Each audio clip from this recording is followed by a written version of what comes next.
আসসালামু আলাইকুম। আশা করি তোমরা সবাই ভালো আছো। চলন অঙ্ক চালনার তৃতীয় লেকচারে তোমাদের সবাইকে স্বাগত। আজকে আমরা কি শিখবো? আজকে আমরা এই লেকচারের ফার্স্ট পার্টে আমরা জানবো যে অস্থি আসলে কি দিয়ে গঠিত হয়, অ্যান্ড ইংলিশে বললে মাইক্রোস্কোপিক স্ট্রাকচার অফ এ বোন। আচ্ছা, এখন আমরা প্রথমে এটা জানবো, এরপরে আমরা জানবো স্ট্রাকচার রিলেটেড যে ক্লাসিফিকেশনটা ছিল, অর্থাৎ নিরেট অস্থি এবং স্পঞ্জি অস্থি সম্পর্কে। আচ্ছা, এরপর আমরা জানবো অস্থি ও তরুণাস্থির গঠন এবং পার্থক্য সম্পর্কে।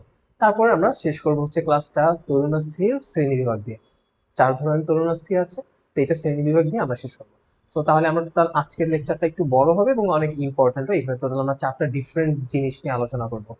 এই পার্টটা কিন্তু অনেক বেসিক অ্যান্ড ইম্পর্টেন্ট। এটা আমরা মূলত এমবিবিএস লেভেলে জেনারেল অ্যানাটমি তো করে থাকি, এবং এখানে আমি তোমাদেরকে একটু ডিপ নলেজ দেওয়ার ট্রাই করবো, যেন তোমরা কোরিলেট করতে পারো জিনিসগুলো, তোমাদের বুঝতে সুবিধা হয়। আচ্ছা, তো অস্থি গঠিত হয় কি দিয়ে? যদি তোমাদেরকে তোমাদের বইয়ের ভাষায় বুঝায়, তাহলে একটু সিম্পলিফাই করলে জিনিসটা এরকম হবে যে এখানে টোটাল দুইটা জিনিস থাকবে। একটা হচ্ছে অর্গানিক অর্গানিক ম্যাটেরিয়ালস, অর্থাৎ জৈব যৌগ বা জৈব বস্তু। ওকে, জৈব যৌগ। এখন জৈব যৌগ বলতে আসলে সাধারণত কি বোঝায়, যে এইখানে যে অর্গানিক ম্যাটেরিয়ালস গুলো থাকবে বা যৌগগুলো থাকবে, সেগুলো বেসিক্যালি কার্বন, হাইড্রোজেন, অক্সিজেন দ্বারা গঠিত যৌগ হবে। যেমন কি হতে পারে? প্রোটিন হতে পারে, কার্বোহাইড্রেট হতে পারে, তাই তো? প্রোটিন, কার্বোহাইড্রেট, লিপিড, এগুলো হচ্ছে জৈব যৌগ। আচ্ছা, আর একটা জিনিস দিয়ে গঠিত হয়, সেটা হচ্ছে ইনঅর্গানিক ম্যাটেরিয়ালস। ইনঅর্গানিক ম্যাটেরিয়ালস আমরা তোমাদের বই অনুসারে আগাচ্ছি। এই দুই ভাগে আমরা বলতে পারি যে বোনস বা অস্থি দুইটা জিনিস নিয়ে গঠিত হয়। একটা হচ্ছে অর্গানিক ম্যাটেরিয়ালস। এখন কি অর্গানিক ম্যাটেরিয়াল? সেটা নাম হচ্ছে কোলাজেন। কোলাজেন। অ্যান্ড তোমরা যদি একটু স্পেসিফিক করো, স্পেসিফিক ভাবে বললে, তাহলে সেটা হবে type 1 collagen fibre. Type 1 collagen fibre. And type 1 collagen যে ফাইবার, এটা আসলে কি? এটা এক ধরনের প্রোটিন। সো এটা একটা জৈব যৌগ, এই জন্য এটাকে অর্গানিক ম্যাটেরিয়ালস এর মধ্যে রাখা হয়েছে। তাছাড়াও আরো যে জিনিসগুলো থাকে, ইনঅর্গানিক ম্যাটেরিয়ালস থাকে। এখন ইনঅর্গানিক বলতে আসলে কি বোঝায়? যে ক্যালসিয়াম, পটাশিয়াম, ফসফরাস, এই জিনিসগুলো, এগুলো কি ইনঅর্গানিক ম্যাটেরিয়াল বলে। এখন এইখানে মূলত কি থাকবে? হাড্ডিতে আসলে কি থাকে? হাড্ডিতে আসলে বেসিক্যালি ইনঅর্গানিক ম্যাটেরিয়াল হিসেবে থাকবে হচ্ছে ক্যালসিয়াম অ্যান্ড ফসফেট, মূলত ক্যালসিয়াম অ্যান্ড ফসফেট। অ্যান্ড এটা মূলত কি হিসেবে থাকে হাড্ডিতে? আসলে এটা কি হিসেবে জমা থাকবে? এটা হচ্ছে calcium calcium hydroxy calcium hydroxy appetite crystal. Calcium hydroxy appetite crystal, এই ফর্মে সাধারণত ক্যালসিয়াম এবং ফসফরাস গুলো ইনঅর্গানিক ম্যাটেরিয়াল হিসেবে অস্থিতে জমা থাকে। তো মোটামুটি এইটুকু জানলেই হয়ে যায়, এটাই আসলে মূলত এনাফ। তবে এখানে আরেকটা জিনিস আছে, inorganic materials, organic materials, and আরেকটা জিনিস থাকে এখানে, সেটা হচ্ছে অস্টিওসেল বা বোন সেল বা অস্থির সেল। বোন সেলস। বোন সেলস কয় ধরনের? এখানে টোটাল তোমাদের বলতে বলা 4 ধরনের, বেসিক্যালি আসলে 3 ধরনের। আমরা 3 ধরনেরই বললাম, বাট তোমরা আসলে 4 ধরনেরই পড়বা। ওকে, আচ্ছা। এখন অর্গানিক ম্যাটেরিয়াল পড়লাম আমরা, কোলাজেন ফাইবার বা কোলাজেন। ইনঅর্গানিক ম্যাটেরিয়াল আমরা বললাম ক্যালসিয়াম এবং ফসফেট থাকে বেসিক্যালি। তাছাড়া আরো বেশ কিছু জিনিস থাকে, যেমন ধরো বাইকার্বনেট থাকে, তারপর হচ্ছে ক্লোরাইড থাকতে পারে। এই বাকি জিনিসগুলোও থাকে। আচ্ছা, এখন আমরা বলবো একটু বোন সেল সম্পর্কে, অর্থাৎ অস্থিতে আসলে কি কি সেল আছে এবং তাদের কি কি কাজ আছে। আচ্ছা, এটা কোথায় লেখা আছে যদি দেখে না আসি, এইটুকুর মধ্যে। তাহলে অস্থির কোষ, অস্থির কোষ কি কি কোষ আছে? প্রথমত তোমাদের বইতে যেটা বলা আছে যে অস্টিওপ্রোজেনিটর সেল। অস্টিওপ্রোজেনিটর যে সেলটা, এটা মূলত এইখান থেকে মূলত অস্টিওব্লাস্ট তৈরি হয়। যেরকম আমাদের ক্ষেত্রে যদি চিন্তা করি, আমরা যেমন হচ্ছে আমাদের পিতামাতা থেকে আসি। সো আমাদের যখন ছোটবেলার যে অবস্থাটা, সে ছোটবেলার অবস্থাটা আর আমাদের যে এখন বর্তমানে যে পরিণত যে অবস্থাটা, এই দুইটার মধ্যে কি পার্থক্য আছে না? আছে। এরকম অস্টিও যে সেলগুলো আছে, অর্থাৎ অস্থির যে সেলগুলো আছে, সেগুলো তো একসময় অপরিণত অবস্থায় ছিল। এই যে অপরিণত অবস্থায় যে সেলগুলো ছিল, সেগুলোকে বলা হচ্ছে অস্টিওব্লাস্ট। অস্টিওব্লাস্ট। তাহলে যেখানে আমরা ব্লাস্ট কথাটা পাবো, যেমন আমরা এর আরবিসি ক্ষেত্রে পেতে পারি ইরাইথ্রোব্লাস্ট। তার মানে ইম্যাচিওর আরবিসি। ইম্যাচিওর আরবিসি কিন্তু আরবিসি যে বেসিক কাজটা, যেটা হচ্ছে কি অক্সিজেন ক্যারি করা, সেটা কিন্তু পারে না। আচ্ছা, সেম ক্ষেত্রে অস্টিওব্লাস্টও কিন্তু হচ্ছে অস্থির মেইন যে সেল অস্টিওসাইট, সেটার বেসিক কাজটা কিন্তু স্বাভাবিকভাবে সে করতে পারবে না। যদি অস্টিওব্লাস্টের কিছু কাজ আছে, আলাদা এক্সেপশনাল কিছু কাজ আছে অস্টিওসাইট ছাড়াই। আচ্ছা, সো অস্টিওব্লাস্ট কি? জাস্ট আমরা একটা কথা মনে রাখবো সহজ ভাষায় বলে, এটা হচ্ছে অপরিণত, ইম্যাচিউর বা অপরিণত অস্থিকোষ। অপরিণত অস্থিকোষ, এটাকে আমরা অস্টিওব্লাস্ট বলতেছি। এটা আস্তে আস্তে কোথা থেকে, এটা ই থেকে সৃষ্টি হচ্ছে, অস্টিওপ্রোজেনিটর সেল থেকে সৃষ্টি হচ্ছে। আচ্ছা, এরপর আমরা আরেকটা কোষের নাম জানবো, সেটা হচ্ছে অস্টিওসাইট। এই অস্টিওসাইট দিয়ে হচ্ছে মূলত বোনস ফর্মেশন হয়, অস্থিকোষ, এটা হচ্ছে মূলত পরিণত অস্থিকোষ, এটাকে আমরা বলবো পরিণত অস্থিকোষ। এটা দিয়ে মূলত পুরো হাড়টি পরিপূর্ণ থাকে, পরিণত অস্থিকোষ দিয়ে। আচ্ছা, এবং এখানে আরেকটা জিনিস আছে, সেটা হচ্ছে অস্টিওক্লাস্ট। অস্টিওক্লাস্ট, অস্টিওক্লাস্টের কাছে, অস্টিওক্লাস্ট এই ক্লাস থেকে আমরা মনে রাখতে পারি কাটাকাটি করে। সো অস্টিওক্লাস্ট কি করবে, হাড্ডিকে কাটবে, হাড্ডিকে কাটাকাটি করবে। কেন করবে? কারণ হাড্ডির মধ্যে স্টোর আছে কি, ক্যালসিয়াম এন্ড ফসফেট। সো যখন আমাদের রক্তের মধ্যে ক্যালসিয়াম এবং ফসফরাসের দরকার হবে বা কমে যাবে এবং দরকার হয়, তখন এইটা কি করবে, অস্টিওক্লাস্টটা হাড্ডির মধ্যে থেকে ক্যালসিয়াম এবং ফসফেটকে কেটে সেটা রক্তে দিয়ে দিবে, যেন রক্তের ক্যালসিয়াম এবং ফসফরাসের যে মাত্রা আছে সেটা নিয়ন্ত্রিত হয়। সো এটা হচ্ছে অস্টিওক্লাস্টের অ্যাক্টিভিটি। তো এই যে বোন কাটাকাটি করে, এটার ক্ষেত্রে একটা টার্ম আছে, এই টার্মটার নাম হচ্ছে বোন রিজর্পশন। বোন রিজর্পশন, এটাকে আরো বলা যায় বোন রিজর্পশন করার মাধ্যমে, কাটাকাটি করার মাধ্যমে এটা কি করে, বোন রিমডেলিংও করে। ঠিক আছে, এই দুইটা ফাংশন তোমরা মনে রাখলেই হবে, বোন রিমডেলিং, বোন রিজর্পশন। এটা হচ্ছে অস্টিওক্লাস্টের অ্যাক্টিভিটি। তো অস্টিওক্লাস্ট যেহেতু কাটাকাটি করে, এটা অনেকটা হচ্ছে আমাদের রক্তে হোয়াইট ব্লাড সেল আমরা যখন পড়ি, তখন আমরা কি পড়ি, মনোসাইট, ম্যাক্রোফেজ। এটা কি করে, এটা হচ্ছে জীবাণু কাটাকাটি করে। তো এই অস্টিওক্লাস্টটা হচ্ছে ওই গ্রুপেরই, অর্থাৎ মনোনিউক্লিয়ার অথবা মনোসাইট বা ম্যাক্রোফেজ টাইপের। আচ্ছা, এই ছিল 3 ধরনের সেল। তোমাদের মধ্যে 4 ধরনের সেল আছে। প্রথম যে সেলটার কথা বলা আছে, যেটা আমরা লিখে নিই, সেটা হচ্ছে অস্টিওপ্রোজেনিটর সেল। তো তোমরা এগুলো মোটামুটি বললেই অস্থি আসলে কি দিয়ে গঠিত হয়, এটার টোটাল ওভারঅল একটা জিনিস বা সামারি তোমরা পেয়ে গেলে। আচ্ছা, এখন তোমরা যদি আবার অন্যভাবে এটা পড়তে চাইতে, তাহলে অন্যভাবে কিন্তু সম্ভব ছিল। অন্যভাবে কিভাবে সম্ভব ছিল, সেক্ষেত্রে তোমরা বলতে পারতো যে অস্থি আসলে কি দিয়ে গঠিত। অস্থি আসলে হচ্ছে ম্যাট্রিক্স দিয়ে গঠিত, ম্যাট্রিক্স দিয়ে গঠিত অ্যান্ড হচ্ছে সেলস দ্বারা গঠিত। অ্যান্ড ম্যাট্রিক্সের মধ্যে আসলে কি থাকবে, ম্যাট্রিক্সের মধ্যে থাকবে ফাইবার, যেটা আমরা বললাম যে টাইপ 1 কোলাজেন ফাইবার, আমরা জাস্ট কোলাজেন লিখি, কোলাজেন ফাইবার। আর একটা হচ্ছে ground substance, ground substance. And ground সাবস্টেন্সের মধ্যে কি কি আছে, ওই যে আমরা বললাম crystal, hydroxyapatite crystal, calcium ফসফরাসের যে ক্রিস্টাল, সেই ক্রিস্টাল থাকে। তাছাড়া হচ্ছে গ্লাইকোপ্রোটিন থাকে। আই থিঙ্ক এগুলো তোমাদের জন্য একটু কঠিন হবে, বাট মনে রাখো, কারণ আমরা বারবার একটু পরপর ম্যাট্রিক্স পড়বো, যে ম্যাট্রিক্স দেখতে এরকম, ম্যাট্রিক্স ওরকম, ম্যাট্রিক্স নাই, ম্যাট্রিক্স কম, ম্যাট্রিক্স অর্ধ কঠিন। সো এতবার আমরা ম্যাট্রিক্স পড়বো, সো ম্যাট্রিক্স সম্পর্কে আই থিঙ্ক একটু জানা দরকার, যে ম্যাট্রিক্স আসলে জিনিসটা কি। ম্যাট্রিক্স বলতে আসলে এটা বোঝাচ্ছে, ম্যাট্রিক্স আসলে ফাইবার বা collagen fibre and ground substance, অর্থাৎ এই যে ক্রিস্টাল, সল্টের যে ক্রিস্টাল অ্যান্ড গ্লাইকোপ্রোটিন অ্যান্ড আরো অনেক জিনিসপত্র আছে, সেগুলো দিয়ে গঠিত হয়। আচ্ছা, আর একটা জিনিস আমরা বলবো সেল। আমরা যখন বোনস নিয়ে কথা বলবো বা অস্থি নিয়ে কথা বলবো, তখন আমরা জাস্ট দুইটা জিনিস মেনশন করবো, ম্যাট্রিক্স অ্যান্ড সেলস। এই তো। আচ্ছা, তো অস্থি কি দিয়ে গঠিত হয় আপাতত আমাদের এইটুকু জানলেই হবে। এখানে আমরা বেসিকও পেলাম। এন্ড এই ক্ষেত্রে আমাদের যদি কখনো প্রশ্ন এসে থাকে, সৃজনশীল প্রশ্ন এসে থাকে, আশা করি তোমরা পারবে।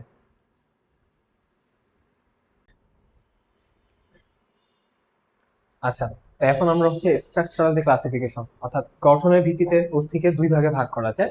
একটা হচ্ছে কম্প্যাক্ট বোন এবং আরেকটা হচ্ছে স্পঞ্জি বোন। তাহলে একটা আমরা পাচ্ছি হচ্ছে কম্প্যাক্ট বোন, কম্প্যাক্ট, অ্যান্ড আরেকটাকে বলা হচ্ছে স্পঞ্জিবল। সো নামের মধ্যে আমরা আসলে বুঝতে পারি যে একটা আসলে খুব ঘন ঘন ভাবে থাকবে, খুব শক্তিশালী হবে, খুব ঘন ভারী হবে, মজবুত হবে। এবং স্পঞ্জিবল শুনে আমরা বুঝতে পারছি যেটা, তার মানে অবশ্যই এটা হালকা হালকা হবে, খুব বেশি একটা ঘন হবে না, এটা হালকা হবে, খুব বেশি একটা স্ট্রং হবে না, কম্প্যাক্ট বোনের মতো।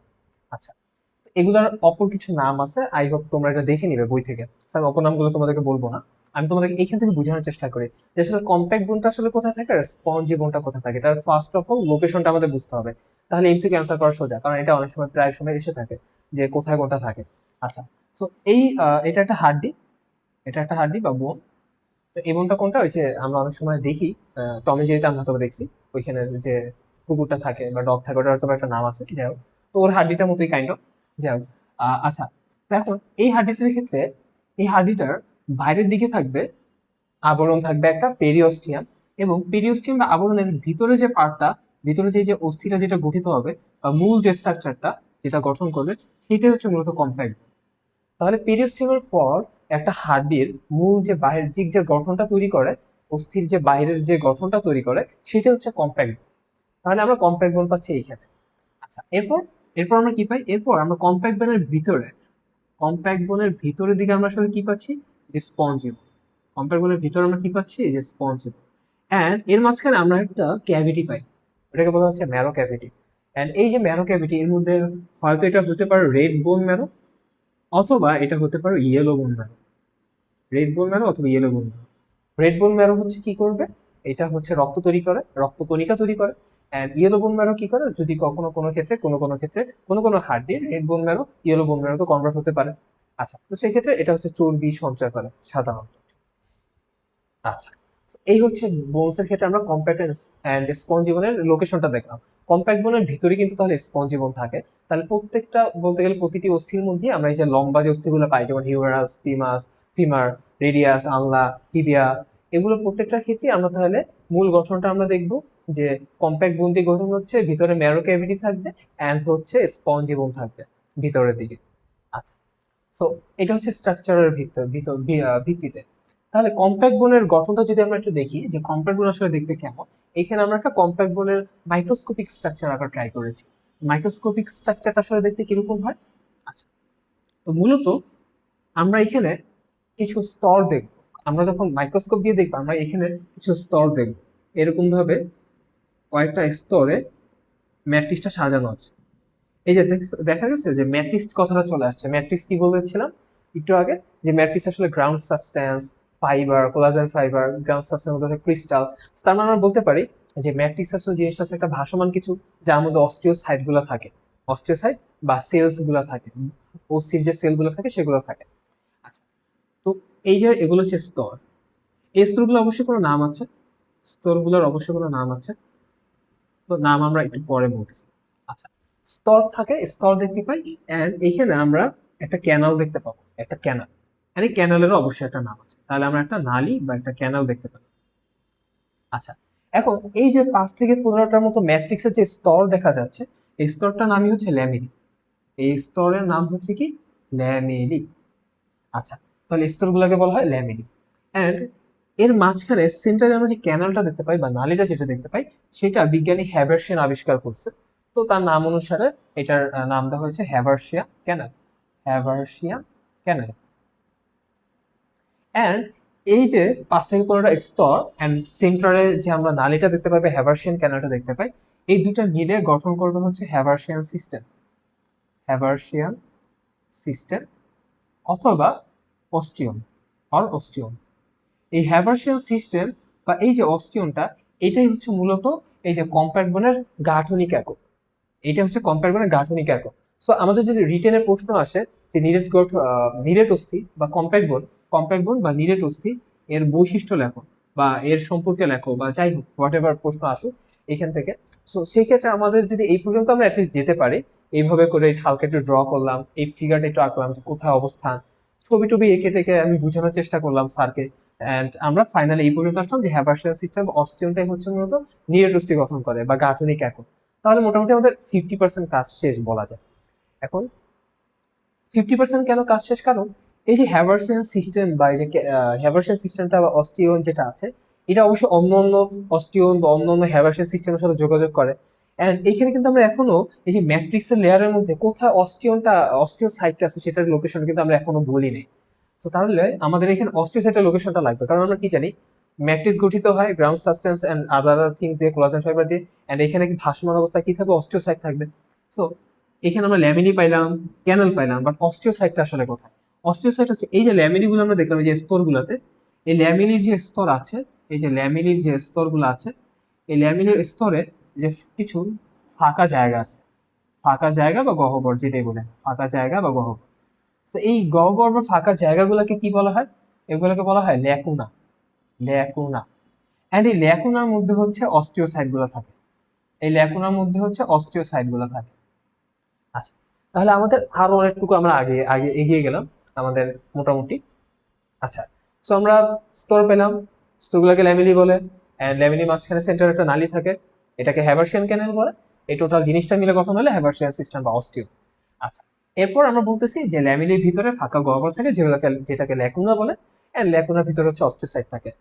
তো ইজি করলাম আমরা মোটামুটি, এখানে কিন্তু বই কিন্তু অনেক জটিল করে লেখা। তো তাহলে আমরা ফার্স্টে আমরা হ্যাভার্সিয়ান সিস্টেম এর গঠনটা আমরা দিব, কিভাবে ফর্মেশন হচ্ছে, তারপর আমরা যাবো ল্যামিলির মধ্যে ল্যাকুনা থাকে, ল্যাকুনার মধ্যে অস্টিওসাইট থাকে, শেষ। এবার 3 নাম্বার পয়েন্টটা আমরা বলবো, বা তৃতীয় প্যারা, 3 নাম্বার পয়েন্টটা আমরা পয়েন্ট আকারে গঠন বলি না, আমরা হচ্ছে প্যারাগ্রাফ আকারে আমরা দিতে পারি। তৃতীয়ত তোমরা যেটা বলতে পারো সেটা হচ্ছে যে একটা হ্যাভার্সিয়ান সিস্টেম আর একটা হ্যাভার্সিয়ান সিস্টেমের সাথে যোগাযোগ করে।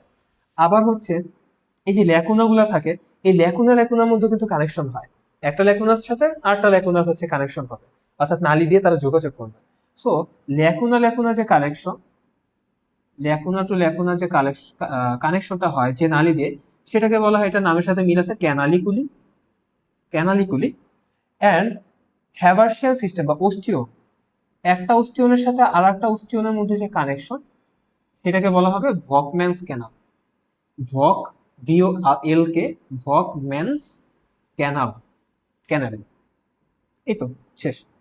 তাহলে টোটাল আমাদের কম্প্যাক্ট বোন বা নিরেট বোনের আমাদের যে গঠনটা আছে সেটা শেষ হয়ে গেছে।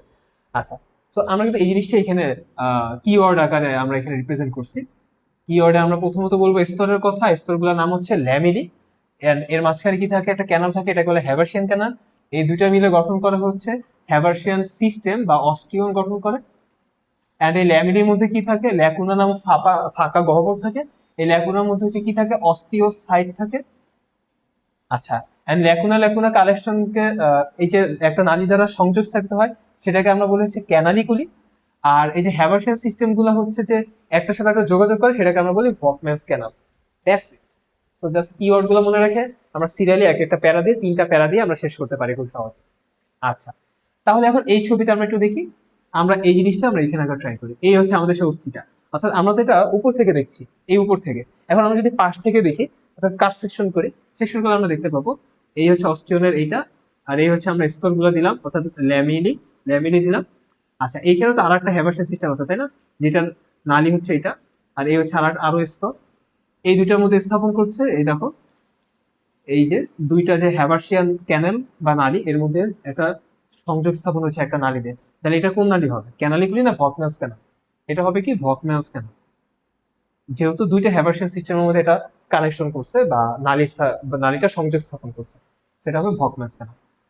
এই ফিগারটা একটু বোঝানোর জন্য, বেসিকটা একটু স্ট্রং করার জন্য এটা আঁকা হয়েছে।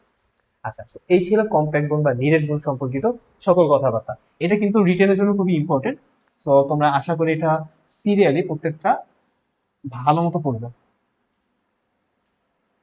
এরপর আর একটা আমরা বোনস কি বললাম, আর একটা বোনের গঠন অংশ, সেটাকে আমরা বলছি হচ্ছে স্পঞ্জি বোন। স্পঞ্জি বোন, স্পঞ্জি। এটার একটা নাম আছে ট্রাবিকুলার বোন। ট্রাবিকুলার বোন, ট্রাবিকুলার বোন বা স্পঞ্জি বোন।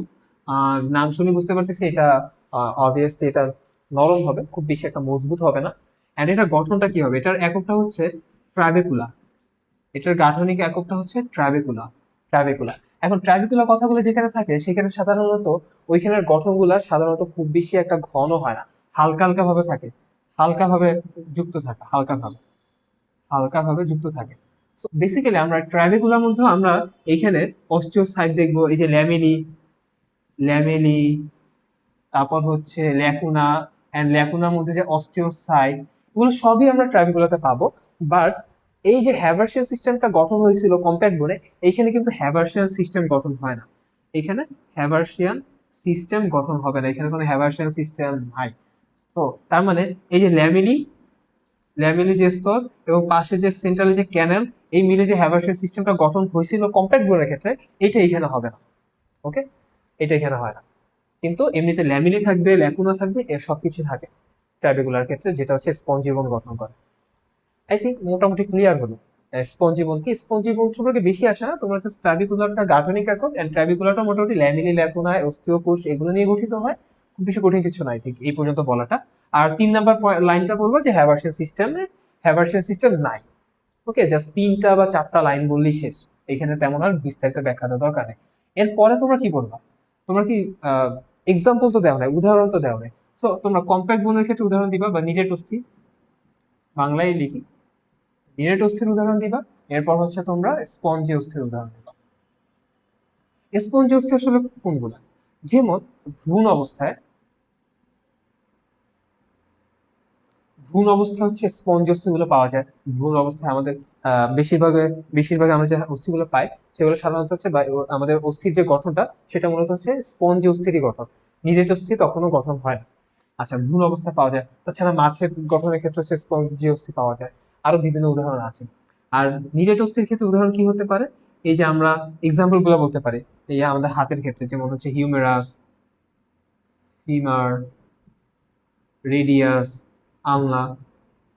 ওকে, এগুলোর যে গঠনগুলো আছে এগুলা যেই অস্থি দিয়ে গঠন হয় সেগুলোকে বলা হয় নিরেট অস্থির। উদাহরণের ক্ষেত্রে আমরা সেগুলো বলতে পারি। এই তো, তাহলে তোমরা উদাহরণগুলো দিয়ে দিবে। আরো উদাহরণ আছে, তোমরা একটু বইতে দেখে নিবে। এন্ড এরপর তোমরা পড়বে হচ্ছে নিরেট আর স্পঞ্জ অস্থির পার্থক্য। নিরেট আর স্পঞ্জ অস্থির পার্থক্যটা কিন্তু মোটামুটি ভালো ইম্পর্টেন্ট। যদিও নিরেট অস্থি সম্পর্কে বিস্তারিত গঠন বলতে নাও বলে, নিরেট আর স্পঞ্জ অস্থির পার্থক্যটা কিন্তু আসাটা খতে অনেক সময় আসতে পারে। আর যদি গতে আসে তাহলে নিরেট আর স্পঞ্জ অস্থির গঠনই তোমাদেরকে লিখতে বলবে। সেক্ষেত্রে তোমরা টুকটাক যতটুকু পারো, আমি দেখো এখানে কিন্তু খুব বেশি কঠিন করে রাখিনি, সহজভাবে এঁকেছি, তোমরা খুব সহজভাবে এঁকে জিনিসটা ব্যাখ্যা করার চেষ্টা করবে। তো নিউটন স্পঞ্জি অস্থির গঠন সম্পর্কে এই পর্যন্ত। এরপরে আমরা আলোচনা করবো হচ্ছে অস্থি আর তরুণাস্থি। আচ্ছা, তাহলে এখন আমরা অস্থি আর তরুণাস্থি এই দুইটার মধ্যে একটু পার্থক্য বোঝার চেষ্টা করি। এখানে আমরা তাহলে কি কি বলবো? প্রথমত অস্থির গঠন কি, তারপর বলবো তরুণাস্থির গঠন কি, কি দিয়ে গঠিত হয়। তো গঠন উপাদান তো আমরা একদম প্রথমে পড়েছি এই লেকচারে।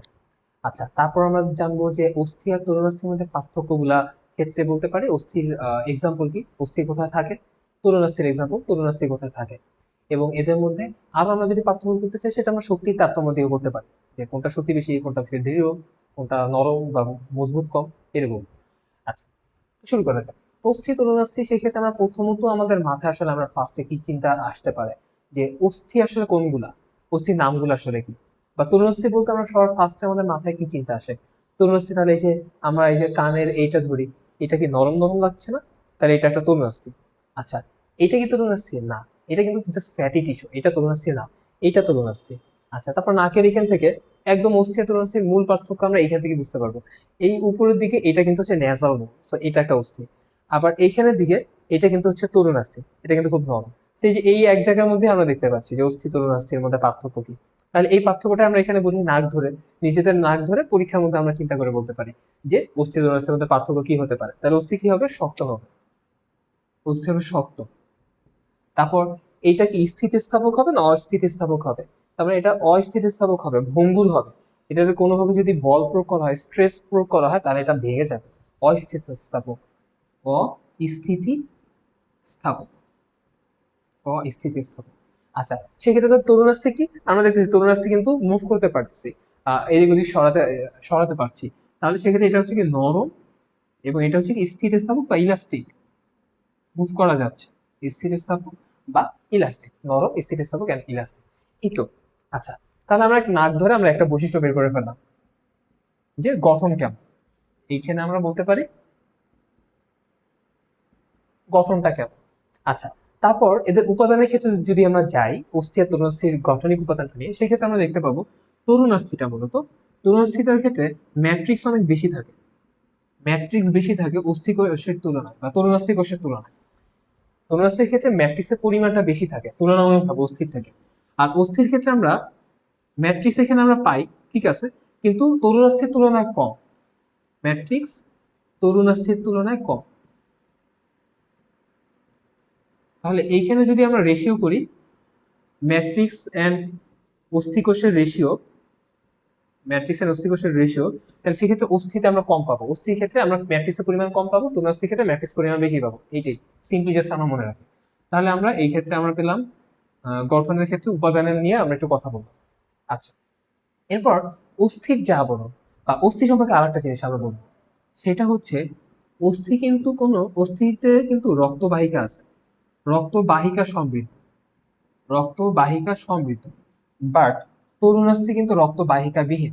এটা কিন্তু খুবই খুবই ইম্পর্টেন্ট একটা পয়েন্ট, খুবই ইম্পর্টেন্ট একটা বৈশিষ্ট্য। কিন্তু এই বৈশিষ্ট্যটা তোমাদের বইয়ের যে ছকটা আছে ছকটাতে গাজিয়াস মুসার যুক্ত করে নেয়, এটা তোমরা অবশ্যই বলবে। অস্থি হচ্ছে রক্তবাহিকা সমৃদ্ধ এবং তরুণাস্থি হচ্ছে রক্তবাহিকা বিহীন। আচ্ছা, তরুণাস্থি কেন রক্তবাহিকা বিহীন? এখানে আমরা আবরণে চলে আসবে। আবরণ, আবরণে গেলে আমরা দেখবো অস্থি যে আবরণ সেটার নাম হচ্ছে পেরিওস্টিয়াম, এবং পেরিওস্টিয়াম আবরণটা মোটামুটি অনেক শক্তিশালী, যেহেতু অস্থিও শক্তিশালী। তরুণাস্থির যে আবরণ সেটা হচ্ছে পেরিকন্ড্রিয়াম। এই ক্ষেত্রে পেরিকন্ড্রিয়াম যে আবরণটা, এই আবরণটা ভেদ করতে পারে, এই আবরণটা হচ্ছে ভেদ করতে পারে, এই আবরণের ভিতর থেকে ব্যাপন হতে পারে। সো রক্ত অ্যান্ড এই যে তরুণাস্থি, এর মাঝখানে যে আবরণ থাকে পেরিকন্ড্রিয়াম, তরুণাস্থির বাইরে যে আবরণ থাকে পেরিকন্ড্রিয়াম, এখানে ব্যাপন প্রক্রিয়ার মাধ্যমে পুষ্টি সরবরাহ হতে পারে। ওকে, সো ব্যাপন প্রক্রিয়ার মাধ্যমে যেহেতু পুষ্টি সরবরাহ হতে পারে, এই জন্য তরুণাস্থির জন্য আলাদা কোনো রক্তবাহিকা মানে রক্ত নালী নেই, রক্ত নালী থাকে না। আচ্ছা, সো পুষ্টি কিভাবে সরবরাহ তরুণাস্থিতে সেটা আমরা বুঝলাম। অস্থির ক্ষেত্রে হচ্ছে নিজস্ব রক্তবাহিকা থাকে, রক্তবাহিকা সমৃদ্ধ হয় অস্থিগুলো সাধারণত। আচ্ছা, এবং এরপর আমরা আবরণগুলোর নাম শিখলাম। অস্থির ক্ষেত্রে যেহেতু অস্টিওন, তাহলে এটাকে যেটা ঘিরে থাকবে যে আবরণ সেটা নাম হবে পেরিঅস্টিয়াম। আচ্ছা, তরুণাস্থির ক্ষেত্রে মূলত কন্ড্রিয়ন কথাগুলো আমরা বেশি পাবো, কন্ড্রিয়ন বা কন্ড্রো, এই জন্য তরুণাস্থির আবরণটাকে বলা হয় পেরিকন্ড্রিয়া। আচ্ছা, এরপর আমরা আরেকটু ম্যাট্রিক্স নিয়ে যখন আমরা আরেকটু আলোচনা যদি করি, ম্যাট্রিক্স সম্পর্কিত কিছু কথাবার্তা যদি আমরা আরেকটু বলি, সেই ক্ষেত্রে আমরা দেখতে পাবো ম্যাট্রিক্সের ক্ষেত্রে তরুণাস্থির যে ম্যাট্রিক্স সেটাকে মূলত বলা হয় কন্ড্রিন, কারণ এখানে হচ্ছে কন্ড্রিন থাকে। কন্ড্রিন হচ্ছে এক ধরনের জৈব যৌগ, প্রোটিন বলতে পারি, জৈব যৌগ বা প্রোটিন বলতে পারি। আচ্ছা, কিন্তু অস্থির ক্ষেত্রে ম্যাট্রিক্সে কিন্তু অনেক কিছু থাকে। অস্থির ক্ষেত্রে আমরা ম্যাট্রিক্সে যেমন একদিকে কোলাজেন ফাইবার পাই, তারপর হচ্ছে গ্লাইকোপ্রোটিন পাই, তারপর হচ্ছে যে হাইড্রোক্সি অ্যাপেটাইট ক্রিস্টাল, এই টাইপের অনেকগুলো লাইন আমরা বলতে পারি ম্যাট্রিক্সের ক্ষেত্রে, অস্থির ম্যাট্রিক্সের ক্ষেত্রে। সো অস্থির ম্যাট্রিক্সটা কিন্তু অনেক ধরনের কথা আছে। ওকে, সো অনেক সমৃদ্ধ। আচ্ছা, আর তরুণাস্থির ম্যাট্রিক্সের ক্ষেত্রে শুধুমাত্র আমরা জাস্ট একটা কথা বলি, কন্ড্রিন নামক জৈব যৌগ আছে বা একটা অর্গানিক এলিমেন্ট আছে। আচ্ছা, তাছাড়াও মিউকো অ্যালবিউমিনেট, মিউকো প্রোটিনয়েড, এই টাইপের কথাবার্তাগুলো আছে, ওগুলো একটু জটিল, ওগুলো দরকার নেই, জাস্ট এই কথাটা মনে রাখলেই হবে। এই তো। আর হচ্ছে তাহলে উদাহরণটা বাকি, আমরা তাহলে উদাহরণটা দিয়ে শেষ করে দিই। অস্থির উদাহরণের ক্ষেত্রে আমরা কি বলতে পারি, অস্থি কোথায় থাকে সাধারণত, বা কোন কোন কোনগুলোকে অস্থি বলা হয়, কি কি অস্থি আছে। আমরা তো 206টা অস্থির নাম শিখছি, তাহলে এখান থেকে জাস্ট 4-5টা বললেই হবে। আমরা এখানে মাথার অস্থির নাম বলতে পারি, করোটি, করোটিকা, হিউমেরাস, ফিমার, তারপর রিবস, ওকে, যে কোনো স্টারনাম, যেটা মাথায় আসে বলে দিতে পারি, ভার্টিব্রা। আচ্ছা, আর তরুণাস্থির ক্ষেত্রে উদাহরণগুলো কি আসবে, তরুণাস্থির ক্ষেত্রে আমাদের একটু স্পেসিফিক ভাবে আমরা মনে রাখতে পারি এই নাক, কান, গলা, জাস্ট এইখান থেকে আমরা মনে রাখতে পারি। তাহলে নাকের ক্ষেত্রে তরুণাস্থি থাকে, তারপর হচ্ছে কানে তরুণাস্থি থাকে, তারপর হচ্ছে গলাতে বলতে গলাটা কিন্তু না, গলাতে হচ্ছে ট্রাকিয়া থাকে, সেই ট্রাকিয়া কিন্তু তরুণাস্থি দ্বারা গঠিত। ওকে, এই তো, এই হচ্ছে এক্সাম্পল, এটা একটু লিখে দেই। নাক, কানের হচ্ছে পিনা, কানের যেটাকে পিনা বলা হয়, আর হচ্ছে গলার ক্ষেত্রে আমরা পাই হচ্ছে কি, ট্রাকিয়া, ট্রাকিয়া। এই তো, আরেকটা পার্থক্য আমরা বলতে পারি, সেটা হচ্ছে কাজে। অস্থির কাজ কি, তরুণস্থির কাজ কি। তো সেক্ষেত্রে আমরা একটু মুছে ফেলি উপরের পয়েন্টগুলো। তো অস্থির ক্ষেত্রে আমরা একদম প্রথমতই কাজগুলো শিখিয়েছিলাম যে অস্থি হচ্ছে ভার বহন করে, দেহের গঠনের পিছনে অস্থির অনেক ভূমিকা আছে। তাছাড়াও অস্থিগুলা কিন্তু রক্তকণিকাও তৈরি করে।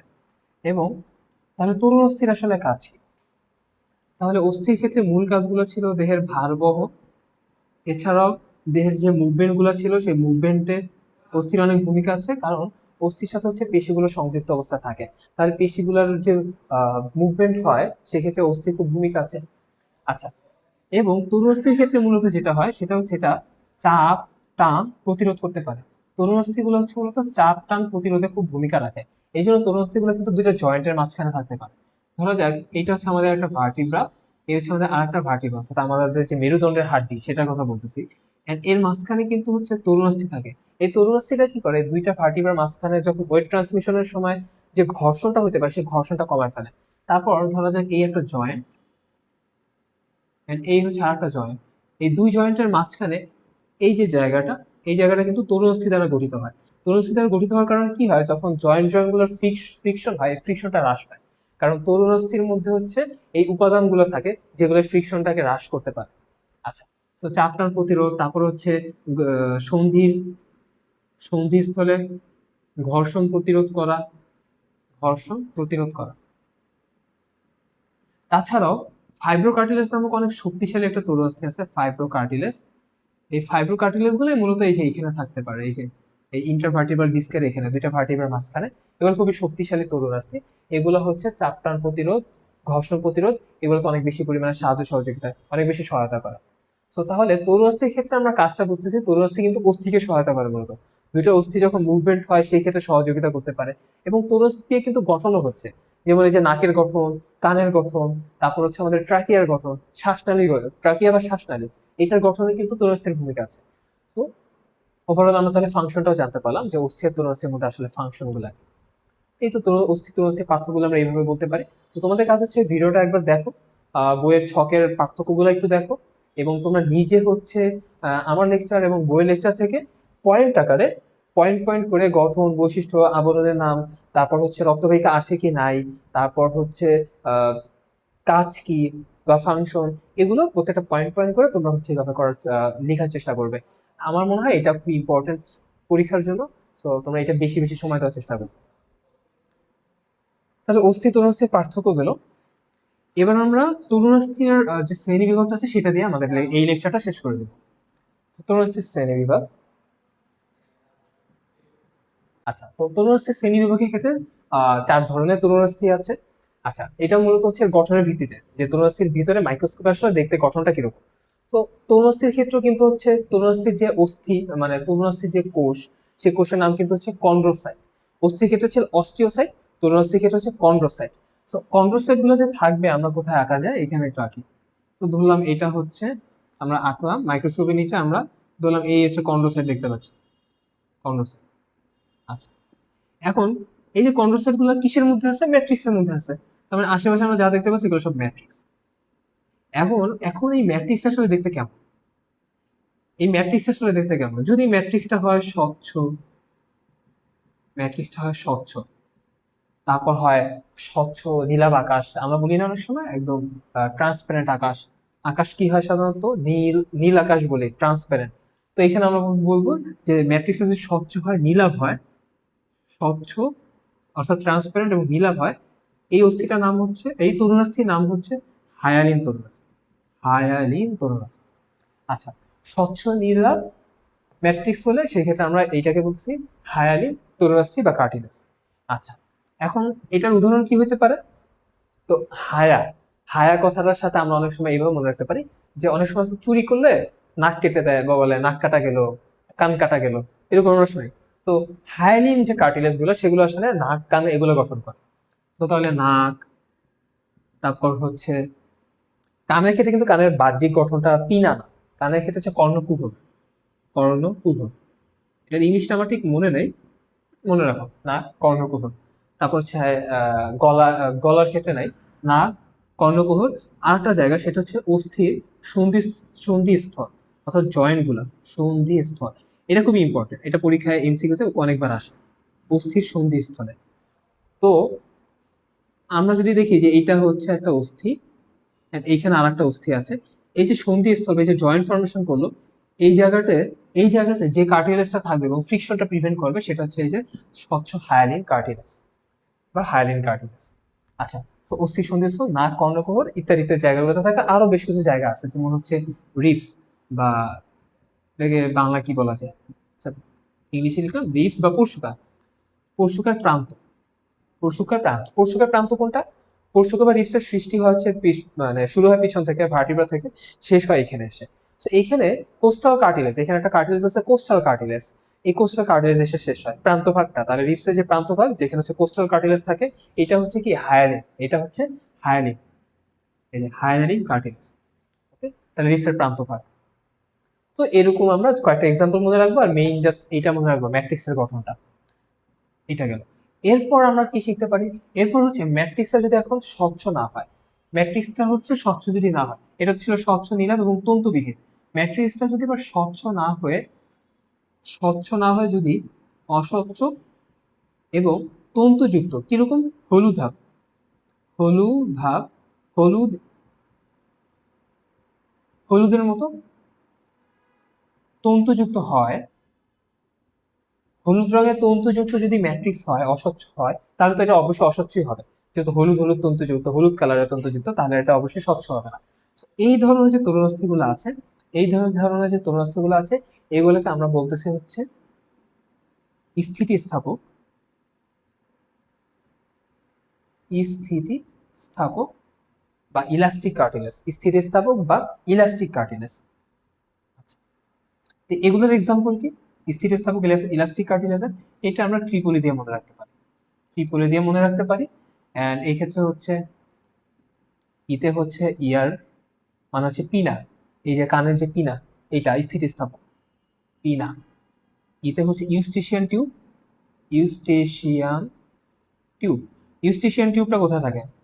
ইউস্টেশিয়ান টিউবটা থাকে হচ্ছে কানের মধ্যে থেকে থাকবে, এবং এটা হচ্ছে ন্যাজোফেরিংস এর সাথে সংযোগ স্থাপন করে, ন্যাজোফেরিংস এর সাথে। এটার কাজ কি মূলত? কানের মধ্যে যে অতিরিক্ত যে প্রেশার হয়, এটা আসলে ভারসাম্য রক্ষা করা। কানের মধ্যে অতিরিক্ত প্রেশার হলে এটা আসলে কন্ট্যাক্ট করে নিয়ে যায়। আচ্ছা, আর একটা হচ্ছে এপিগ্লটিস। এপিগ্লটিস, এপিগ্লটিস আমরা কোথায় পড়ি? এপিগ্লটিসটা হচ্ছে আমাদের শ্বাসনালী এবং অন্ননালী, অর্থাৎ আমরা যে কোনো খাবার নেই এবং আমরা যে যে অক্সিজেন নেই, সবকিছু তো এখান থেকে যাচ্ছে, তাই না? মুখ থেকে যাচ্ছে, যাওয়ার পর দুইটা কিন্তু আলাদা পাথওয়ে। একটা হচ্ছে খাবারের অন্ননালী পাথওয়ে, আর আরেকটা হচ্ছে শ্বাসনালী বা ট্রাকিয়ার পাথওয়ে। এই দুইটা জায়গায় গার্ড দেয়, একটা একটা জিনিস গার্ড দেয়, সেই জায়গা যে সেটার নাম হচ্ছে এপিগ্লটিস। এটা কি করে? খাবারটাকে হচ্ছে অন্ননালীতে যেতে দেয়, ট্রাকিয়া বা শ্বাসনালীতে ঢুকতে দেয় না। আচ্ছা, তো এই তিনটা, ইয়ার বা পিনা, ইউস্টেশিয়ান টিউব এন্ড হচ্ছে এপিগ্লটিস, এগুলো হচ্ছে কিসের উদাহরণ? স্থিতিস্থাপক বা ইলাস্টিক কার্টিলেজের এক্সাম্পল।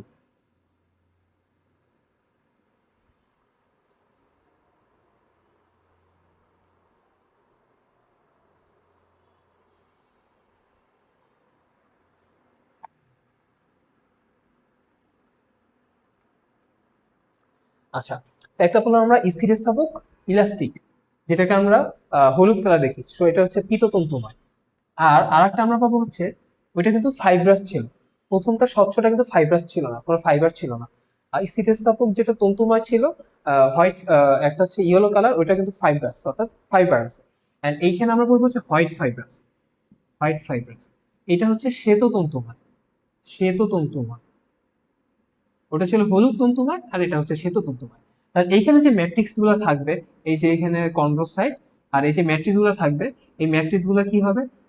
ম্যাট্রিক্সের মধ্যে যে ফাইবার গুলো থাকবে সেগুলো হবে সাদা, সাদা শ্বেত কালার, শ্বেত শ্বেত হবে, সাদা হবে। এই জন্য এটা হলো হোয়াইট ফাইব্রাস। এটার অন্যতম এক্সাম্পল কি? Fibrocartilage, fibrocartilage. এটা কোথায় থাকবে সব থেকে বেশি পরিমাণে? থাকবে হচ্ছে দুই কশেরুকার মাঝখানে, অর্থাৎ ইন্টারভার্টিব্রাল যে ডিস্কটা থাকে এখানে, এই জায়গাটা ইন্টারভার্টিব্রাল যে ডিস্কটা থাকে এইখানে হচ্ছে হোয়াইট ফাইব্রাস। এই ফাইব্রোকার্টিলেজটা সব থেকে বেশি থাকে, এন্ড এটা সব থেকে বেশি স্ট্রং। কার্টিলেজের মধ্যে এটা সব থেকে বেশি স্ট্রং। ওকে, এটা সব থেকে বেশি স্ট্রং হয়, এটা রেজিলিয়েন্সি বেশি। আচ্ছা, গেল। এরপর আরেকটা আছে যেটা দিয়ে আমরা শেষ করব। হোয়াইট ফাইব্রাসের পর আমরা এখন আরেকটা যেটা পড়বো, সেটার নাম হচ্ছে, আচ্ছা, এখন হোয়াইট ফাইব্রাসের পর আমরা এখন আরেকটা যেটা পড়বো, সেটার নাম হচ্ছে চূর্ণময় বা ক্যালসিফাইড, চূর্ণময় বা calcified cartilage, calcified cartilage. Calcified কার্টিলেজে কি হবে? এখানে ম্যাট্রিক্স গুলাতে, এই যে ম্যাট্রিক্সটা আমরা যেটা দেখলাম, এখানে হচ্ছে ফাইবার না, এখন হচ্ছে এখানে ক্যালসিয়াম কার্বনেট ডিপোজিট হবে, ক্যালসিয়াম কার্বনেট। ক্যালসিয়াম যেখানে জমা হয়, এখন ক্যালসিয়ামটা একটা সল্ট এন্ড একটা ক্রিস্টাল আকারে ডিপোজিট হচ্ছে, তাহলে এটা কি হবে? এটার গঠনটা হচ্ছে অনেকটা শক্ত মজবুত হবে। কিন্তু শক্ত মজবুত হওয়ার কারণে এটা কি হবে? এটা হচ্ছে অনেকটা ভঙ্গুর হবে, অনেক বেশি পরিমাণে। ওকে, শক্ত মজবুত হবে কিন্তু অনেক বেশি ভঙ্গুর হবে। এই হোয়াইট ফাইব্রাস কার্টিলেজের মতো ওরকম স্ট্রং হবে না। আচ্ছা, এটার উদাহরণ কি হতে পারে? এটার উদাহরণ হচ্ছে এই যে হিউমেরাস বা ফিমার, এদের এর জয়েন্টে, হিউমেরাস বা ফিমারের জয়েন্টে আমরা ওইখানে স্বচ্ছ বা হায়ালিন কার্টিলেজ থাকবে, তার সাথে হচ্ছে ক্যালসিফাইডও থাকে। এই হিউমেরাস ফিমারের জয়েন্টে হচ্ছে মূলত হচ্ছে স্বচ্ছ বা হায়ালিন কার্টিলেজটা থাকে, তাছাড়া হচ্ছে ক্যালসিফাইড কার্টিলেজও থাকে। তার মানে আমরা যদি জয়েন্টটা আরেকবার ড্র করি, এইভাবে যদি আমরা ড্র করি, সো যদি এইটা হয় লেয়ার, তাহলে সবার বাইরে যে লেয়ারটা, এটা হচ্ছে স্বচ্ছ বা হায়ালিন। এরপর ভিতরের দিকে, কোরের দিকে আমরা পাবো হচ্ছে ক্যালসিফাইড কার্টিলেজ। এই যে ভিতরের দিকে, কোরের দিকে আমরা পাবো হচ্ছে ক্যালসিফাইড কার্টিলেজ, এখানে আমরা পাবো ক্যালসিফাইড, আর এখানে পাবো স্বচ্ছ হায়ালিন। ওকে, তাহলে বাইরের দিকে ফ্রিকশনটা প্রিভেন্ট করার জন্য মূলত আমাদের স্বচ্ছ বা হায়ালিন কার্টিলেজ লাগে, আর ভিতরের দিকে থাকে হচ্ছে ক্যালসিফাইড কার্টিলেজ। ক্যালসিফাইড কার্টিলেজটা হচ্ছে ওইখানে হচ্ছে স্ট্রেংথ দেয় কার্টিলেজটা। এই তো, তো এখানে এক্সাম্পল গুলো কিন্তু এমসিকিউর জন্য খুবই ইম্পর্টেন্ট, আর তরুণাস্থির এই যে সিনারিওটা এটা কিন্তু সিকিউর জন্য অনেক বেশি পরিমাণে ইম্পর্টেন্ট। তো তোমরা কি করবে তাহলে, জাস্ট ম্যাট্রিক্সের গঠনটা বলবে যে ম্যাট্রিক্স দেখতে কেমন, এটা কি স্বচ্ছ কিনা, তারপর এটা হচ্ছে কি স্থিতিস্থাপকতা আছে কিনা, এখানে ফাইবার আছে কিনা, ফাইবার থাকলে ফাইবার কেমন, এটা কি সাদা না হলুদ ফাইবার। এই তো এর পরের ধাপে আমরা হচ্ছে এক্সাম্পল বা উদাহরণগুলো দিই। এইটুকু, এই জাস্ট 2 থেকে 3 লাইন লিখলেই কিন্তু এই 4টা শ্রেণী বিভাগে 4 × 8টা লাইন লিখলে তোমাদের সেখানে 3-এ 3 দেওয়া যাওয়ার সম্ভাবনা খুবই বেশি সিকিউতে। আর এক্সাম্পলের ক্ষেত্রে জাস্ট এক্সাম্পল গুলো মনে রাখবে, এমসিকিউর জন্য জাস্ট এক্সাম্পল গুলো মনে রাখবে, তাহলেই হয়ে গেল, শেষ। আচ্ছা, তো এই ছিল আমাদের আজকের ক্লাসটা। আজকের ক্লাসটা অনেক বড় হয়েছে আর অনেক বেশি ইম্পর্টেন্ট এই ক্লাসটা। তো আশা করি তোমরা এই ক্লাসটা খুবই ভালোভাবে করবে, এবং কোথাও কোনো বুঝতে অসুবিধা হলে আমাদেরকে কমেন্ট করে জানাতে পারো। আমাদের টেলিগ্রাম গ্রুপ আছে, একাডেমিক রিক্যাপ টেলিগ্রাম গ্রুপ, সেখানে তোমরা জয়েন হয়ে সেখানে তোমরা অন্যান্য যে সার্ভিস আছে আমাদের সেগুলো তোমরা নিতে পারো, যেমন হচ্ছে আমরা আমাদের এখানে তোমরা ফ্রিতে এক্সাম দিতে পারবে, ফ্রিতে কুইজ দিতে পারবে। এই তো। সো ফি আমানিল্লাহ।